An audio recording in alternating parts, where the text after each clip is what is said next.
well played. Arsenal have had to wait a long time for that victory over Manchester City. Gabby, to be the man who comes on and gets the goal, how good does it feel?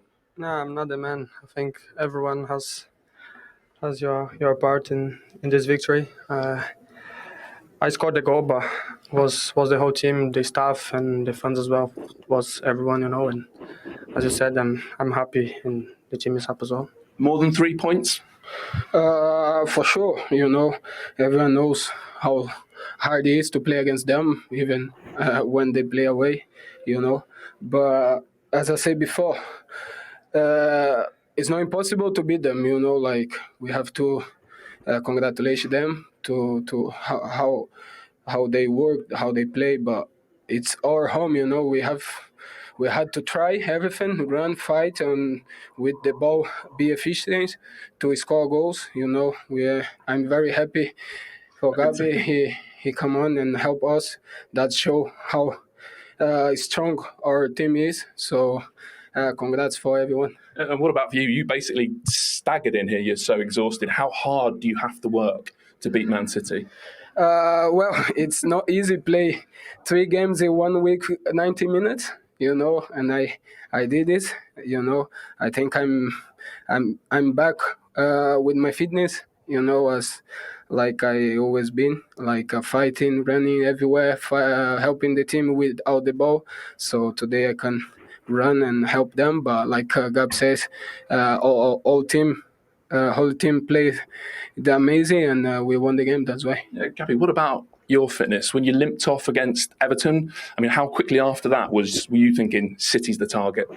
Yeah, after that moment, I just tried to give my best in my recovery, and try to be ready for the next game. And yeah, luckily it was for this game, and I helped the team, and I'm so happy with the victory and my fitness as well. Yeah, and the same question I asked Gabby, really. Above the 3 points, more than the 3 points to beat Man City, what does it do for that dressing room? It gives more confidence, We know our potential, and we know how tough it is to play against them. And yeah, today we beat them, and just give us more confidence to carry on. Play, guys. Well done. Thank you. He was today. Micah Richards is with us, so too Theo Walcott, who played in and scored in the last Arsenal team. Every time. He's not mentioned it. To beat Man City, but it's worth mentioning it because it's 2015. It was 8 years ago when it happened. Incidentally, Gary Neville's also going to join us from commentary. He tipped, remember, Arsenal to win the title this season. I was just thinking, Theo, it was a good job Arsenal didn't take that draw. Yes, very much so. Well, looking at the stats, obviously the possession was very even. It could have walked away with a draw. But, yeah, very pleased that the ball deflected off Nathan's head, Ake's head. Did you see that moment coming, in truth? In truth, no. I felt it started to just fade away the game. It started to feel like a bit of a pre-season feel where everyone was happy with the point. But it's credit to Arsenal and credit to sort of Mikel's messages to his team that, it always go to last minute, and there'll be people that probably would have left maybe as well, beating the traffic. But I feel like that pattern's going to change just like this result. This pattern now is it's great to see. Like I said before, that City are beatable now. I'm really pleased. Well, you heard it there. It's more than 3 points. Certainly in the Arsenal dressing room. Yeah, I think it's just for their confidence, looking back to last season, thinking Man City, that's a game that you want to get something from.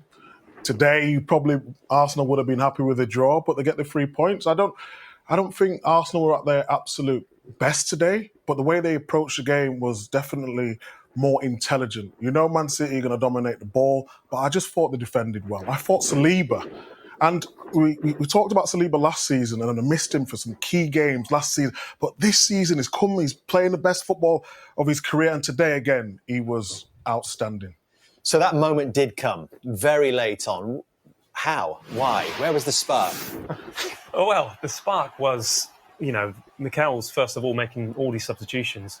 Martinelli being a really big key one at the start of the second half. And again, he was positive as soon as he got the ball, and you felt like the crowd were getting up for it as well. And Tomiyasu obviously wanders around here, and Havertz as well, which is, he's set off really lovely here.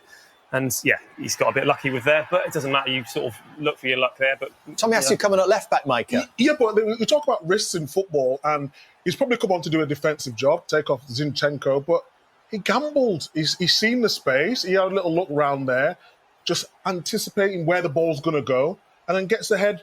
Obviously, it's a nice set for Martinelli to go and finish it off. To get, obviously, huge. Martinelli just gets that little bit of space. It does, but that's all you need in this game. Look, the game wasn't the greatest game we've ever watched, but tactically, these games are always going to be like that because Man City are so good, and you've got to time your runs going forward, and Arsenal did it on this particular moment and finished it off. I think Tomiyasu as well, he's wandered in there because Martinelli is he's gone out so wide, it's just put Kyle Walker in doubt because, Kyle Walker had a very easy first half, should we just say, very different, and that put him in doubt, and his position, he was just slightly out, and yeah, like I say, it doesn't matter how they're going for me.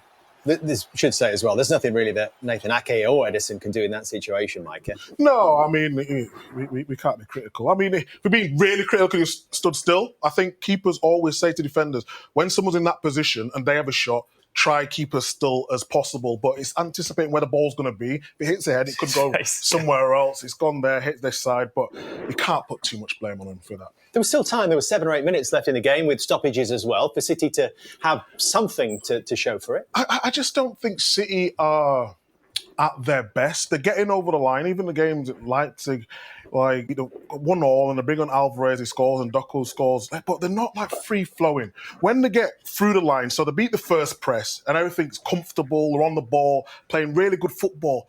But it's almost like Haaland, again, was a little bit frustrated. Alvarez has been so good in that pocket, been getting on the ball and sort of playing that Odegaard role. But Odegaard was a little bit quiet today. But that Odegaard, number 10 role, making things happen. But he was out on the right-hand side today, and I don't think he could give exactly what he wanted for the team. It's only the second time in the Premier League that Haaland has failed to have a shot. Is that a victory in itself for Arsenal's defence? I think, of course, yeah, Haaland, the amount of goals that he scored last year, obviously at the start of the programme, we sort of enhanced that where every game he was scoring. And so, like you say, Saliba, today, with me, I love to see attacking free-flowing football. And today wasn't the case. Defensively was fantastic to see. And we want to see goals, but of course, today, the defence, they won. And they worked on that in the week, I'm pretty sure of that.